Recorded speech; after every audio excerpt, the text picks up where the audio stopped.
Hello everyone and welcome to another episode of our English learning program. In this episode you will study about a very important grammar or essential grammar that has a lot of usages in English language. It is called how many or how much. به نام یاد خداوند بخشاینده و مهربان و درود بر روان پاک محبوب قلبها و فخر کائنات سیدنا حضرت محمد مصطفی صلی الله علیه و آله و اصحابه و سلم. عرض سلام و خسته نباشید دارم خدمت همه شما خوبان و گرامیان. امیدوارم در هر کجایی که هستین تنهای همگی شما سالم، دلهای همگی شما بیغم و لبخند بر لبانتان مستدام باشه. عزیزان بیننده به یکی دیگر از جلسات آموزش زبان انگلیسی از 0 تا 100 خوش آمدین. و در این پروگرام و در این جلسه ما و شما ان شاء الله قرار با هم یکی از موضوعاتی که در زبان انگلیسی استفاده بسیار اعظمی داره به نام how many و how much با هم فرا بگیریم. امیدوارم که تا آخر برنامه با ما همگام باشین و استفاده کافی از درس‌ها ببرین.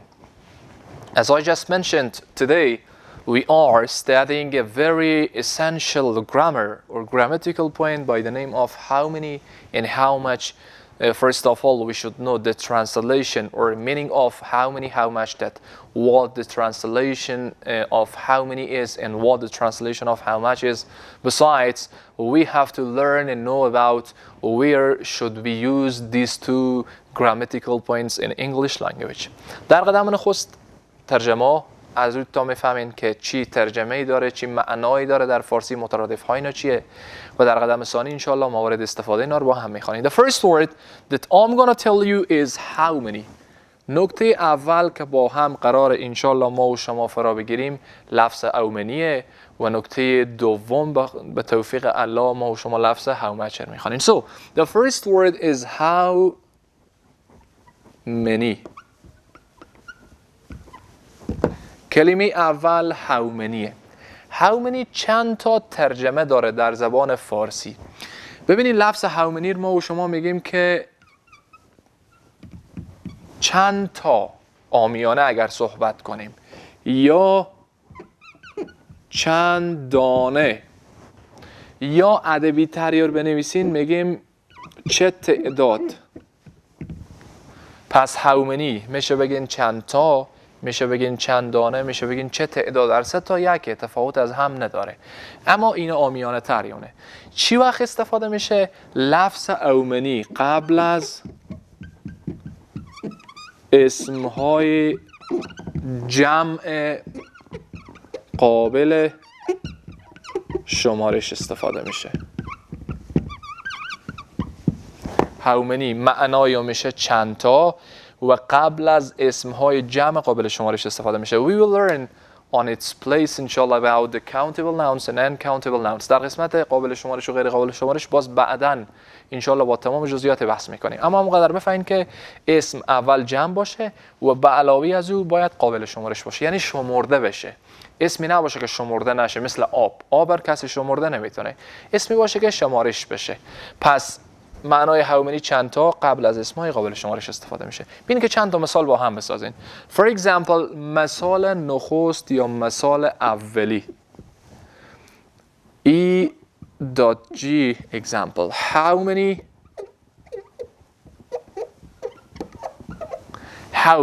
اینالی بعد از how many اسم استفاده کنیم که هم جمع باشه، یعنی اس یا اس بگیر آخری، و هم قابل شمارش باشه. بالفرض student شاگرد. حال شاگرد از جمله اسمهای قابل شمارش، یعنی شمرده میشه 1 2 تا 3 تا 5 تا. به اخیر از این ما و شما برای از که جمع بکنیم چی اضافه میکنیم؟ یک اس. How many students انال ادامه بر are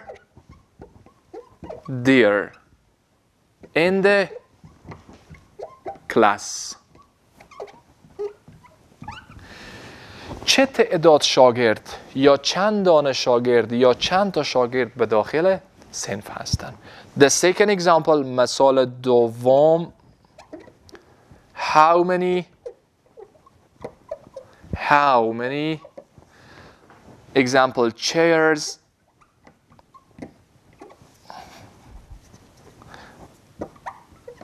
how many chairs are there in the office. Question mark. How many chairs are there in the office? داخل اداره یا دفتر چند تا چوکیه؟ یعنی ما و شما اگر جواب بدین باز اینجی به دیر آر شروع میکنیم. سعی کنیم اینجی آر دیر بود دیگه. How many students are there in the class? داخل صنف چند تا یا چه تعداد شاگرد وجود داره؟ میگین there are 3 students in the class. موجود 3 تا شاگرد داخل صنف. For example انا ببینیم پاسخ خیلی اینجا می نویسم there are 3 students in the class.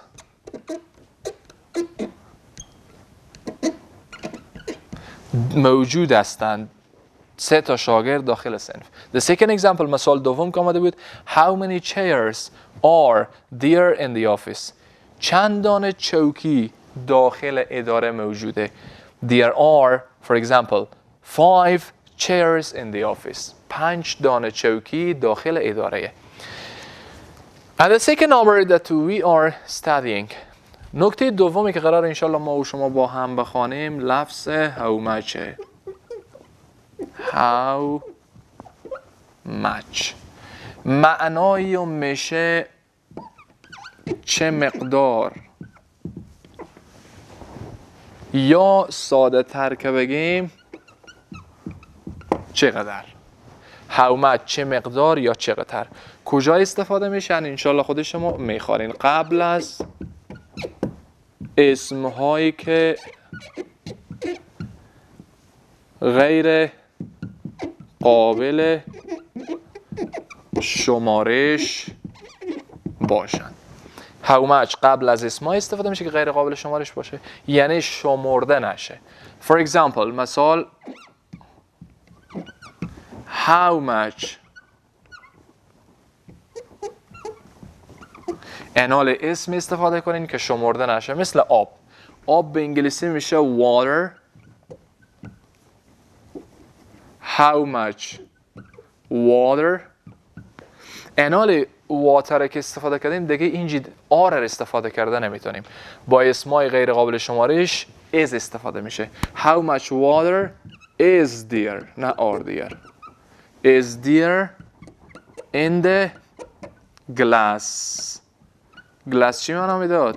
بله گلاس.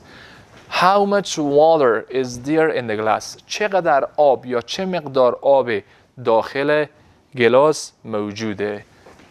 Second example مثال دوم how much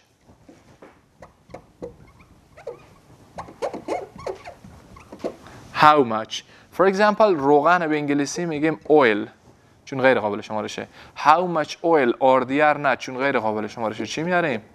is there. How much oil is there in the pot. پات اینجی دیگ معنا میده. چه مقدار روغن داخل دیگ وجود داره. یک پاسخی هم بدیم خود شما که انشالله بره شما راحت شه. For example the first one اول که پرسان شده بود how much water is there in the glass. داخل گلاس چقدر آب میگن که it is. خب حرف اول بزرگ it is 3 خب half liter. It is half liter water in the glass.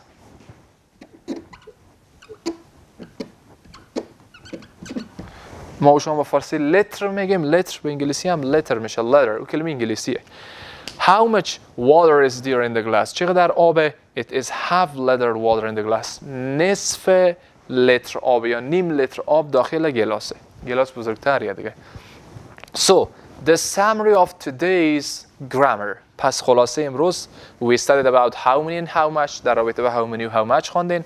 How many it means چند تا، چندانه، چه تعداد، این معنای اونه. و قبل از اسمهای جمع قابل شمارش استفاده میشه. اسمایی که بتونیم بشماریم اونجی هم جمع باشه. اس یا اس اضافه کنین. How many students are there in the class. داخل صنف چند دانه شاگرده. جواب there are 3 students in the class. 3 تا شاگرده. How many chairs are there in the office? داخل دفتر چند تا چوکیه؟ حالا there are 5 chairs. 5 تا چوکیه. و نکته دوم how much. How much معنی میشه چقدر یا چه مقدار. و این قبل از اسمهای غیر قابل شمارش استفاده میشه. How much water is there in the glass. چقدر یا چه مقدار آب داخل گلاسه. اینجا آب غیر قابل شمارشه. How much oil is there in the pot. داخل دیگ چقدر روغنه. سوال اول جواب بدیم it is half liter water in the glass. یا ساده تر هم میتونیم بگیم there is half liter water in the glass.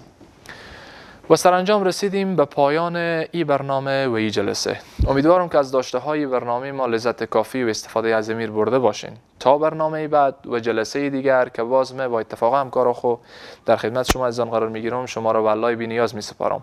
I wish you all the best. Have a nice time. Goodbye.